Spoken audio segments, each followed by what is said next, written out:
네, 2018년도 이제 며칠 남지 않았는데요.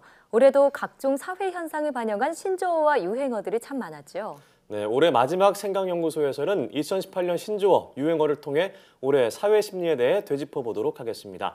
연세대학교 심리학과 이동기 교수와 함께하겠습니다. 네, 안녕하세요. 네, 안녕하세요. 네, 교수님 올해도 참 빨리 지나갔고 그러니까요. 또 수많은 유행어도 나왔고 네. 저는 생각해 보면은 뭐 네. 많이 있었지만 소확행, 뭐 워라벨 이 두 가지가 좀 생각이 네. 나는 것 같아요. 소확행은 사실 오세혁 앵커뿐만이 아니라 정말 많은 사람들이 올해의 신조어로 꼽았다고 네. 알고 있는데 그 수치가 어느 정도인가요? 네, 실제로 조사를 해보니까요. 취업 포털인 인크루트하고 네. 설문조사 플랫폼인 두이서베이라고 하는 곳이 있는데요. 공동으로 조사를 했나 봐요. 했더니 2018년 유행어 설문조사 결과 최고의 유행어로 네. 소확행, 어. 소소하지만 확실한 행복 이 일등이 지정됐다고 하네요. 사실은 지난해는 욜로라고 하는 것이 되게 유행했잖아요. 맞아요. 예. 한 번뿐인 인생이니까 즐겁게 살자. 즐기자. 예, 이런 네. 거였는데요. 그 최근에는 이제 좀 더 여유 있고 또 소박한 그런 행복 이게 이제 강조되는 시대인 것 같습니다. 네. 정보 분석 기업인 닐슨 코리아가 2018년 1월부터 7월까지 소확행이 언급되어 있는 네. 총 5만 5천 건 정도의 게시글을 분석을 했어요. 네. 해서 보니까 결과 최다 관련 키워드가 뭐였을까 예. 했더니 첫 번째로는 책, 책. 네, 4,167건이었고요. 두 번째는 여행, 네. 3,224건이었고 그 다음에는 영화가 2,722건, 그리고 마지막으로 커피가 2,331건 순인데요.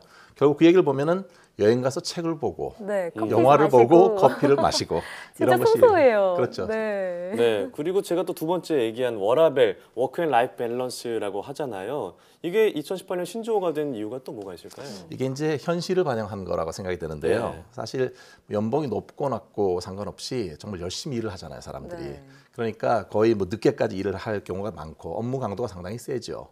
또한 때로는 이제 그 퇴근하고 나서도 SNS로 업무 지시를 받거나 또는 야근을 해야 되거나 맞아요. 이런 생활 환경 속에서 사람들이 점점 이렇게 생각하는 거예요. 이게 직장을 선택할 때 워라밸이 되느냐 안 되느냐. 예. 그러니까 나의 어떤 개인 생활하고 회사 생활 이 구별이 지어지느냐 지어지지 않느냐 이게 이제 중요한 판단 기준이라고 하는데요. 네. 특히 이제 뭐 저녁이 있는 삶이 중요하다. 저녁 있는 삶을 살자 이거 하고 또 이제 최근에 이제 어떤 그 52시간 그 근무 이후에 퇴근한 다음에 네. 뭔가 배우면 좋겠다라고 하는 생각 이런 것들이 합산돼서 뭔가 이런 것 워라밸에 대한 강조가 나타나고 있는데요. 네. 문제는 그 10점 만점에 한 4.7 정도밖에 워라밸이 완성이 안 된 거예요. 우리나라가요? 몇인가요? 네, 그러니까 OECD 국가 35개국 중에서 32위라고 하니까 아직까지 가야 할 길이 멀은 것 같아요. 아직 예, 꼴찌 워라벨을 수준이네요. 외쳤지만 워라벨 수준이 좀 낮아서 좀 그러게요. 안타까운 생각이 드는데 네. 좀 저는 이제 두 가지를 얘기했지만 황보영 앵커는 어떤 걸 꼽을 수 있을까요? 저 같은 경우에는 사실 네. 올해 되게 굵직굵직한 이슈들이 많았잖아요. 그렇죠. 뭐 남북 정상회담도 있었고 평창 동계올림픽도 있었는데 일단 올림픽을 뜨겁게 달궜던 영미. 영미. 네, 영미 꼽을 수 있을 것 많이 같고요. 외쳤죠. 네, 그리고 이 정상회담의 대표 메뉴였죠. 평냉을 평냉면. 꼽아봤습니다. 옥류관의 평양냉면. 네. 그러면 그 영미 그리고 평냉 평냉. 이게 또 유행한 이유도 있을까요? 또 심리가 사실 있을까요? 평창 올림픽 다시 보고 싶은 생각이 막 드는데요. 맞아요. 예. 네, 2018년에 평창 올림픽에 가장 어떤 그 사람들이 뭐 좋아했던 것 중에 하나, 정말 빛나는 스포츠 중에 하나가 컬링이었잖아요. 예. 그 중에서 특히 이제 은메달을 땄지만 이게 아시아 최고라고 하네요. 네. 그러니까 맞아요. 아시아에서 올림픽 메달을 딴 첫 번째인데요. 특히 김은정 선수가 그 동그란 검은테 안경 쓴 그 리더가 네, 있잖아요. 맞아요. 늘 아, 영미 있네요. 영미 이렇게 얘기를 했었는데요. 네. 안경 선배라는 애칭을 얻고 사실은 이 영미 이게 상당히 유행어가 됐잖아요. 네. 그래서 많은 사람들이 아직도 귀에 그 영미라는 말이 들리는 듯하다고 하네요. 중독성이 강했어요. 네. 네, 진짜 다시 들어도 지금 말씀하신 것처럼 그 이름이 들리는 것 같은데 이뿐만 아니라 또 이 평냉에 대한 이야기도 빠지지 않을 수가 없죠. 네, 그 전에 제가 이제 그 영미 현상이 좀 그 이유를 좀 설명드리고 그다음에 네. 넘어가면 좋을 것 같아요.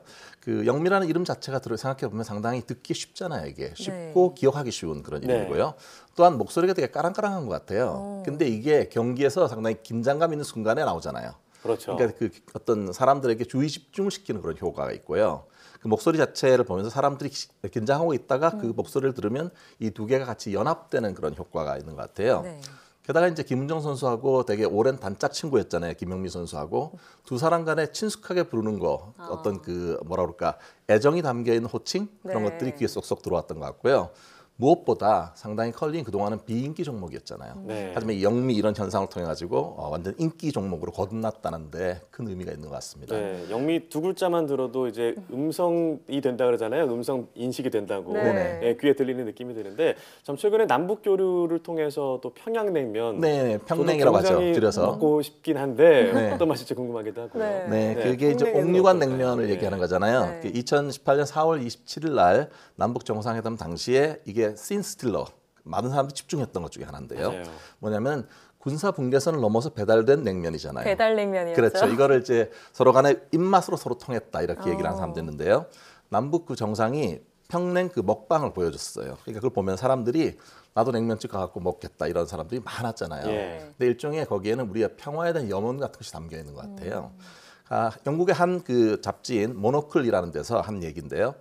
남북 관계 화해에서 가장 큰 공을 세운 것은 바로 냉면이었다. 냉면이다. 네, 이렇게 얘기를 하면서 우리가 테이블 위에 있는 그 냉면을 같이 먹으면서 네. 유대감도 생기고 거기에는 평화 추구에 대한 염원도 담겨 있고 그래서 기억이 남는 것 같습니다. 네. 네. 자, 지금까지 저희 앵커들이 꼽은 올해의 신조어를 살펴봤는데, 자, 그러면 마지막으로 교수님께서 꼽은 2018년 올해의 신조어 어떤 것들이 있을까요? 네, 그동안은 사실 되게 좋은 것들이 되게 많았는데 또 한편 우리 사회에서 복잡다단한 일도 많았잖아요. 네. 제가 생각할 때 가장 2018년을 기억할 수 있는 것 중에 하나는 미투 그리고 최근에 생긴 비투 이런 예. 현상인 것 같아요. 네, 정말 올 한 해는 미투로 시작해서 비투로 끝났다 이런 네, 말이 맞아요. 나올 정도로 정말 네. 화제가 됐습니다.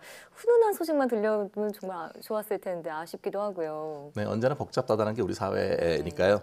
사실 그동안에 이제 성폭력 이거를 고발하는 미투로 시작을 했죠. 그래서 상당히 이게 사회문화적으로 파장이 컸었어요.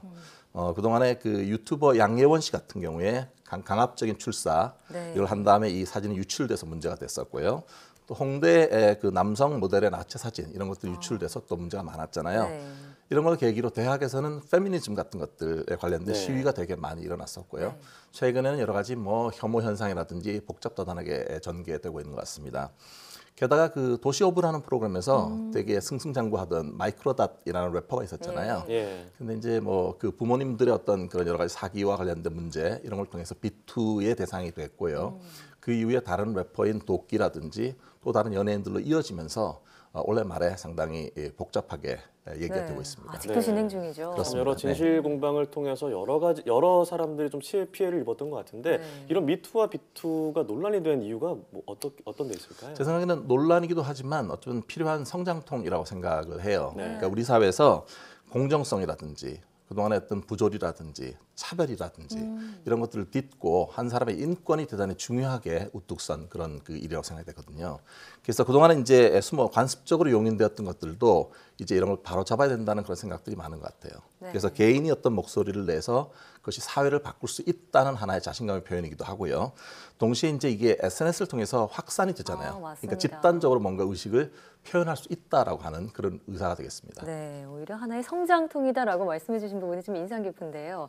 자, 이렇게 저희가 올해 신조어를 좀 살펴봤는데 그럼 다가오는 2019년에는 어떤 신조어가 유행할 거라고 예상하시나요? 글쎄요, 제 예상이 맞을지는 모르겠는데요. 네. 네. 그러니까 지난번에 한번 말씀드렸던 뉴트로 현상 아. 이런 것들은 계속될 것 같아요. 어. 그리고 이제 최근에는 마케팅 대신에 컨셉팅이란 말이 생겼어요. 컨셉팅이요. 예, 어떤 컨셉을 잡아가는 거죠. 마케팅보다. 그래서 play the concept이라는 말이 요즘 나오고 있고요.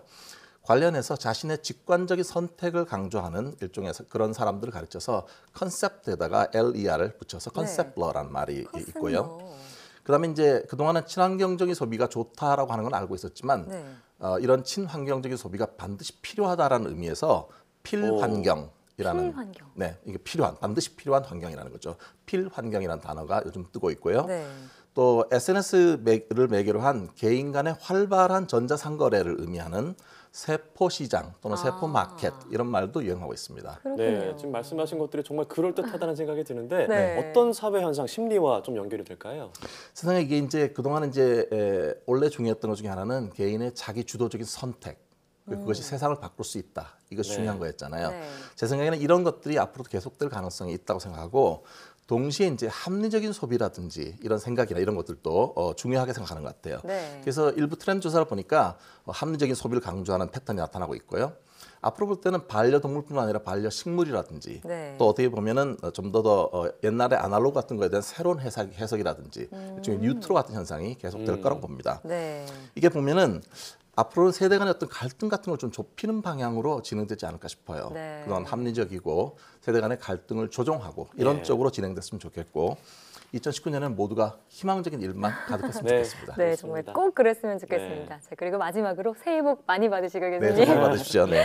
네, 자, 지금까지 생각연구소 연세대학교 심리학과 이동기 교수와 함께했습니다. 오늘 말씀 고맙습니다. 네, 감사합니다. 고맙습니다.